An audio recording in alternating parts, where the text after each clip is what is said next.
Today we're making chicken stew for one. This easy one-pot chicken stew is filled with tender chicken and vegetables and is a hearty meal in a bowl. It feels like a big warm hug if you need one, and it cooks in just 30 minutes. Now this stew comes together pretty quickly, so let's prep all of our ingredients before we get started.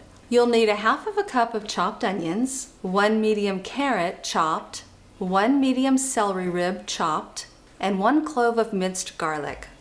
Now take a 4-ounce boneless, skinless chicken thigh or chicken breast and cut it into 1/2-inch strips.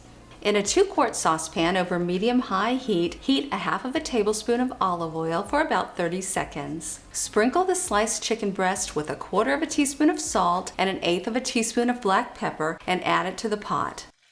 Brown the chicken on all sides, which takes about 6 minutes total. Remove the chicken from the pot and place the pieces on a plate. If no oil is left in the pot, add an additional 1/2 tablespoon of oil. Add chopped onions, the chopped celery, chopped carrot, minced garlic. Cook, stirring occasionally until the vegetables have softened, which takes about 5 minutes. Add 1 tablespoon of all-purpose flour to the vegetables and cook, stirring frequently for about 2 minutes.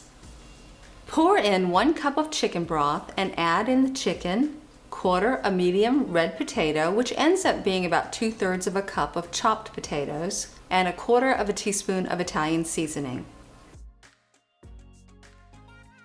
Bring to a boil, then reduce the heat to low and simmer for 20 minutes covered, stirring occasionally until the potatoes and carrots are tender.